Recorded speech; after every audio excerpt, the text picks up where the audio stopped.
ones who figure they use force rather than reason. I don't know how many people have seen any Egyptian art. Because of the Bible, we're sort of turned against Egypt. We say that Egypt, the Pharaoh, was an evil person. That's why when I got there in 73 and I'm looking at all these statues and all these artwork and these engravings of these ancient Egyptians, there was nothing evil about them in any of their reflection of themselves. They were people who were holy people, who were divine people. An evil person, we see pictures of evilness every day. They don't look gentle. They don't look peaceful. They don't look caring. They don't look kind. That's what the ancient Egyptians looked like.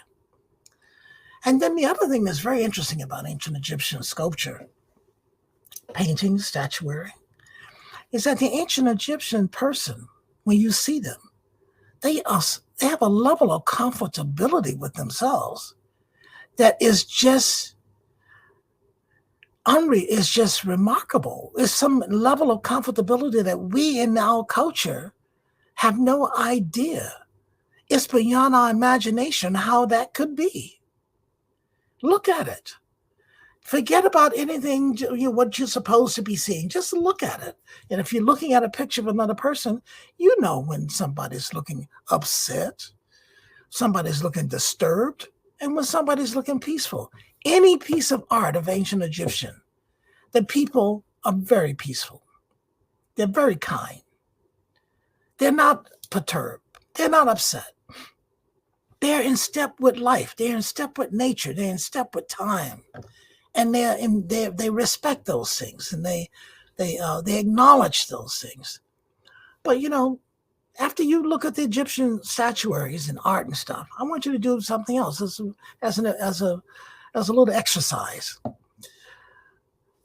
You will find out the more you study that the Egyptian person, part of their comfortability is that they're living inside of themselves. And in order to live inside of themselves, they have to live inside of their heads. And you notice that every one of them, if you know what a smart person looks like, every one of them looks smart as hell.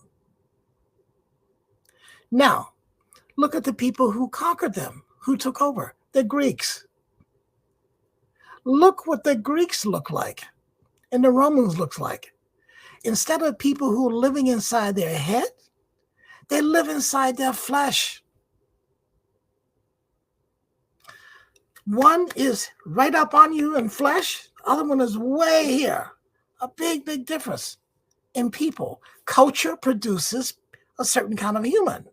You see that the ancient Egyptian African culture produced a certain kind of human that was in touch with their humanity and their nature, of all nature. You see that the northern white cultureless, produced another kind of human that was not in touch with their nature, only in touch with their skin. The most obvious thing. There was no depth to them. There was strength, but it's not their strength still is not something that they give themselves. That's a part of nature. At a certain age, your bodies are stronger than other times. But what is beyond that? Nothing. So when those people died, you go look at, ask archaeologists, did they leave writings on their tombs? Did they leave things about what they believe in? Hell no. They had nothing. Our people are the only one who had it. And our people did it. And they left behind these messages in stone for us. That's explaining who they are, what they thought, what they felt.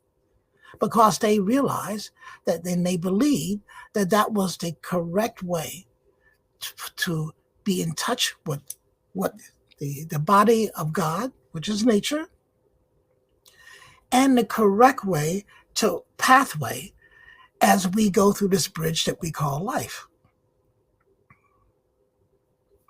So, Sacred Now, I hope is the book that causes everybody who gets one, I hope it changes your life. I hope it changes your life in terms of how you feel about your history, your real history.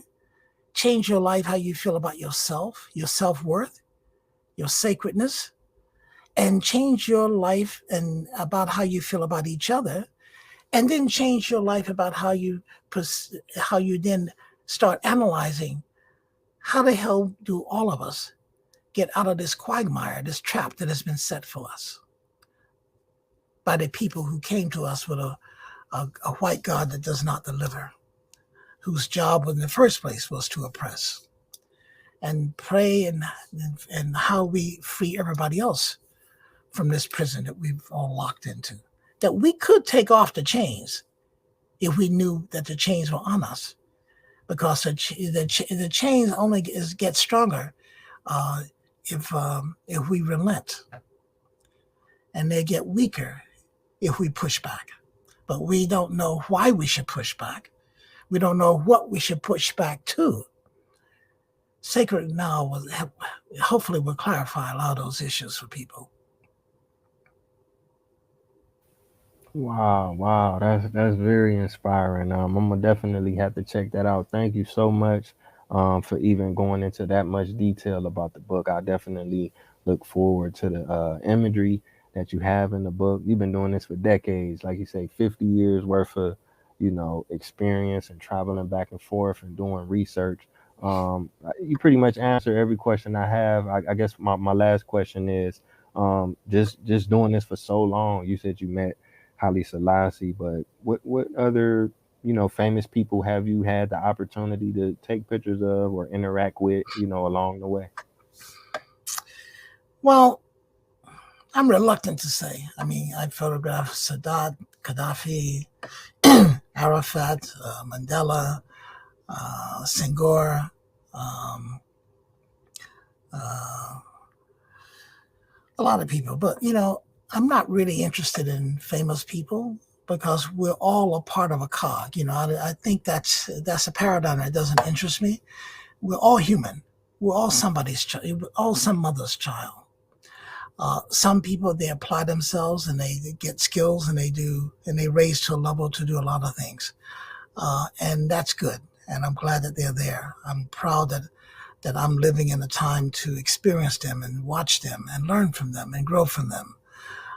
But those people, they're people. They're not any better or less than a person who washes shoes in a village. We're all sent. We've all. How do I say this? We've all been selected to be here by the Spirit. The Spirit is in charge. The Spirit made the selection that whoever we are, we've been sent here to breathe this air, drink this water, experience this sun and this night sky. So um, I'm just a witness of all these things, and so to me, they're all equal. We're all passing through, including me. And I just get a chance to witness with the camera my passage. Everybody has a passage, and everybody witnesses it in their own way. We're all important. We're all sacred. And, I believe that at any given time, whatever the situation is, that people are trying to doing the best they can. And if they had different opportunities or your education, they may do something different. But that's not the issue. The issue is to respect and appreciate the fact that they are, like the rest of us, trying to do the best that we can. So I'm trying to do the best that I can by following the Spirit, putting these decades of work into something that I hope that is valuable to other people to learn from. And that's all I can do. The rest is for the people themselves. When you get your copy of I'm Not Feeling the Spirit, which is another book I did, when you get your copy of Sacred Nile, then that becomes a conversation that you have with that material. And your conversation that you have with that material will determine what kind of change happens to you and your psyche once you put that book down And as you have that conversation each day and each week and each month, that conversation will enrich you. It will inform you. And keep that conversation with you. Like you people keep the Holy Bible with them every day. Keep Sacred Now with you. Have that conversation. Have that understanding. Question it. Could this really be a part of me? Could my people really have done that? Could my people really be so great to have done this and been there and did that and blah, blah, blah? Could it be? And now you're going to see, as you go through those could it be's, you're looking at the visual evidence to your could it be's. And then that's when you have your conversations get deeper and richer. And that's when you begin to walk differently. You begin to think about yourself differently. Because now you know that you stand on the shoulders of greatness, and you can pinpoint and you can point to those elements of greatness. And you have the satisfaction of knowing that this is a greatness that has existed, that has not been destroyed, could not be destroyed. And you now know where it is if you need ever travel there. Do you know what it looks like? You know where to find it. It's a touchstone. You can put your hand on it. You can say, oh, I'm blessed. This moment and I have come together. That's what Sacred Nile was made for, to give you those moments, to enhance your own sense of awareness, to enhance your own sense of divinity, to say that you are worthy. You're worthy because our ancestors were worthy, and they were more worthy than anybody because they understood and started the first conversation with divinity. And they were able to identify elements and aspects of divinity and relate to them in divine order. And we are a part of divine order. We are learning how much more we can fit into that order because we have been misled. We have been miseducated. But forget the past. What's under the water, under the bridge is under. But now we can mark a new day. Sacred Nile is the beginning of your new day for each and every one of you. Do it for yourself. And after you do it for yourself, you realize why you should do it for others. But it begins with you. Do it for yourself. Embrace your true history. Embrace Sacred Nile. Thank you. Thank you, King. That's amazing. Like I said again, it's definitely an honor. I'm gonna check it out. I know the viewers is gonna check it out. Um, Thank you for coming on the platform. What's the website one more time? And when I upload it, I'll type it in for them as The well. name of the website is the name of the book, sacrednile.com. One word, sacrednile.com. All right. Thank you so much. I want to thank the viewers for tuning in. It's been a phenomenal episode of Taye Speaks. I'm still processing a lot of the information that you dropped on us, man. I'm gonna have to go back and watch it a few more times and check out the book. So thank you everybody for tuning in. Until next time, Taye Speaks. Peace. Thank you.